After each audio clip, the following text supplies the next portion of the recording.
कैसन मनोहर मंगल मूरत सुहावन सुंदर सूरत हो राजा जी करे तरहल जरूरत बहुरत खूब सूरत हो राजा जी करे तरहल जरूरत मुहूर्त खूब सूरत हो राजा जी करे तरहल जरूरत बहुरत खूब सूरत हो राजा जी करे तरहल जरूरत मुहूर्त खूब सूरत हो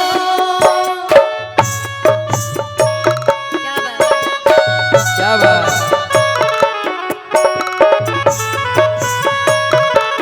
मम्मी जी अभी आई है।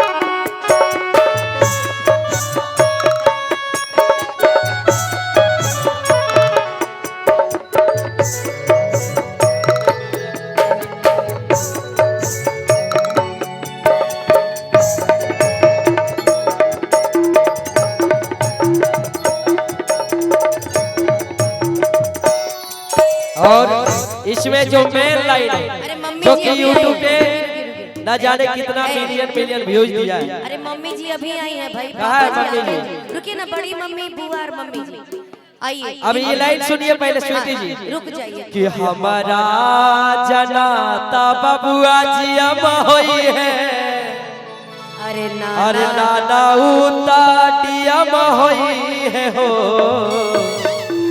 कि बबुआ हिंदी की सितारा उता पियम होई है ओ से ऊपरा पियम होई है हो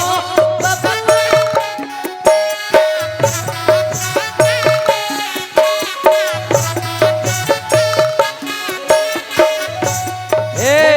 हमारा जनाता बबुआ जी अब होई है नाना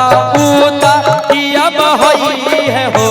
ललना हिंद के सितारा बबुआ हसियम होई है ओ से ऊपर हमियम होई है हो ए बबुआ हिंदी की सितारा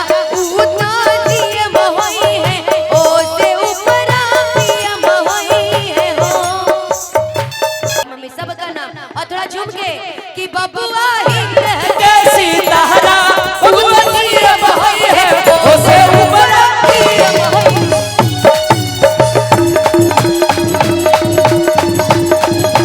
ओ से बुझाता बबुआ हसियम होई है दादा उतटियम होई है हो हमरा बुझाता बबुआ पियम होई है ए बबुआ हिंद के सितारा उतटियम होई है ओ से ऊपर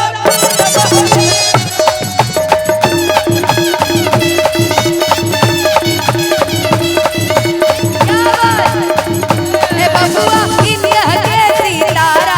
उता पियम होई है नाना उता पियम होई है हो क्या बात।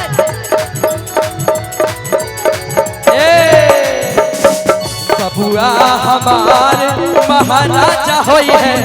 राजा अधिराजा होई है हो चलिए चलिए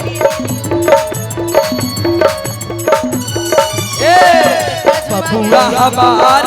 महाराजा होई है राजा अधिराजा होई है हो ए ललना ए ललना ए ललना तू हीरा हो राजा हीरा होई है कतार होई है लड़ाई का जुमागे ए बबुआ इंद्र के सितारा उता पियम होई है ओ से ऊपरा पियम होई है हो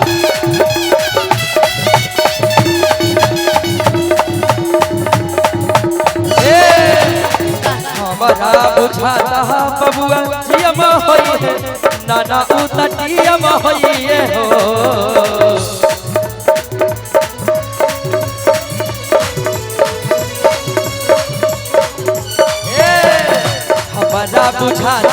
बबुआ जीएम होई है